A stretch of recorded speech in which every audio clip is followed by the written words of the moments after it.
As I began to put together what I felt were all the necessary qualities all good leaders have, it became apparent that the list is almost endless. So I've pared it down from what I originally listed, but it is still a little lengthy. Now that being said, the lecture will run a little longer than most, but I didn't want to break it up. I wanted to keep the list together for your comparison. So here we go. Number 1, supportive. A good team leader should be able to encourage and support his or her team. This is what can help build a strong team. Enabling people to be the best that they can be also improves the general performance of the team as a whole. A good team leader also listens to the grievances and requests of the team and presents this to the organization.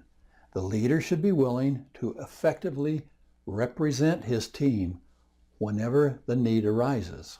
A good leader should have good character. He or she should be someone that the team members can easily talk to.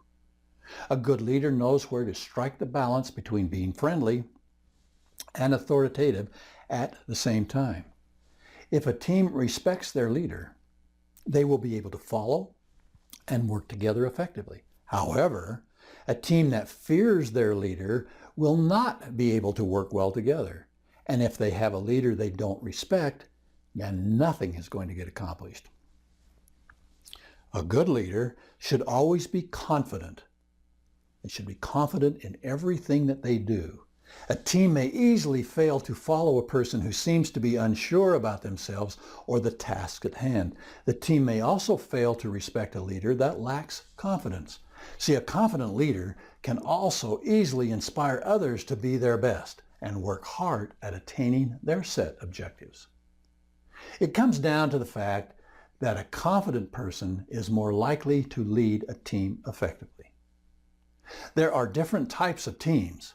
There is a team that may just try to complete assignments fast without paying attention to quality.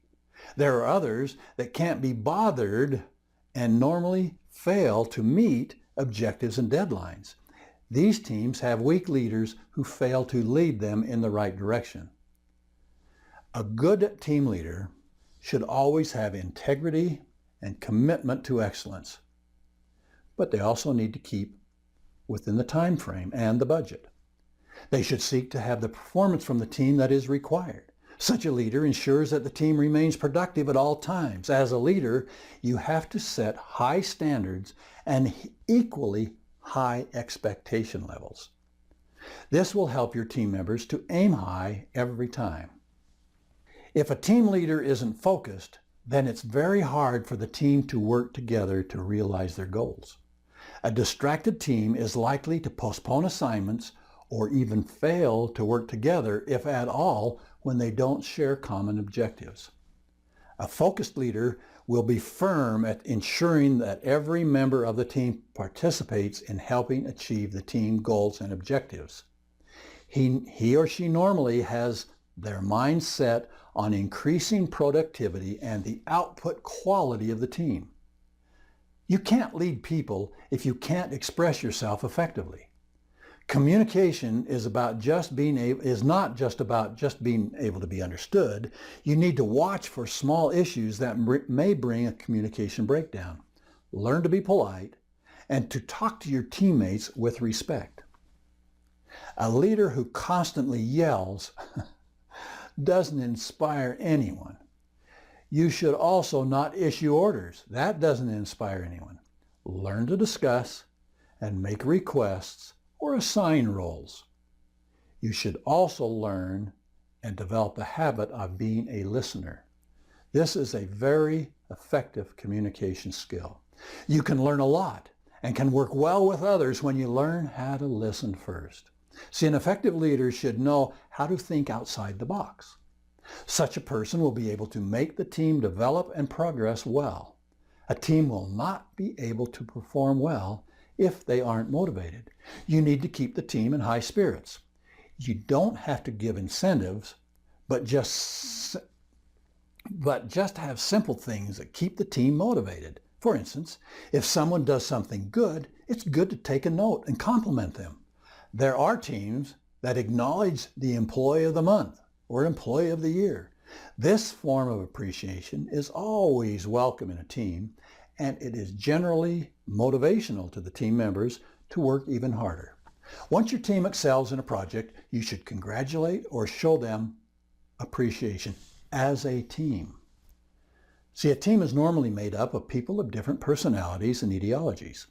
This means that from time to time, there will be conflicts among the members. The team leader should be able to resolve these conflicts without taking sides or making unfair judgments. She should always ensure that the team gets along and can work well together all of the time. As a team leader, you have to realize that you are also part of the team. You can't make decisions individually. You need your team. You should be able to work within the team and work well with all members of the team. If you are the kind of person who strongly believes that individualism brings the best results, you will not be able to accomplish much as part of the team. As human beings, we tend to be naturally drawn to some people and repelled by others. You may have things in common with someone, and this is what draws you to them. Now, however, as a team leader, you can't have favoritism.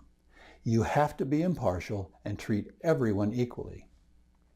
You also need to stop thinking about yourself. If you have an idea that the group doesn't support, try to get their point of view. Don't try to impose your views on everyone. In addition, you have to put your emotions aside.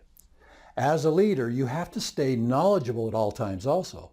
Try and read wide and consult with others. You have to stay ahead in the industry. You want to become the spokesman, if you can, for your industry. This knowledge will be used to empower the team members. It will also be reflected in the overall performance of your team. When you realize that your team members are doing the wrong things, you have to correct them the right way. You should give them positive criticism to help them change. The same way, you should be able to accept criticism and use it to become a better leader. A recent study has shown that the greatest reason new hires don't make it through their first year of employment, and the reason most new leaders fail, is their inability to accept and learn from corrective, positive criticism and critique. Now, an active leader normally sets the best example. He or she is committed to fully being part of the team. As a leader, participation is critical. An absentee leader who delegates tasks and leaves can never be successful. Or a leader who is constantly showing up late because they have another commitment to for your meetings, well, you need to be better than that.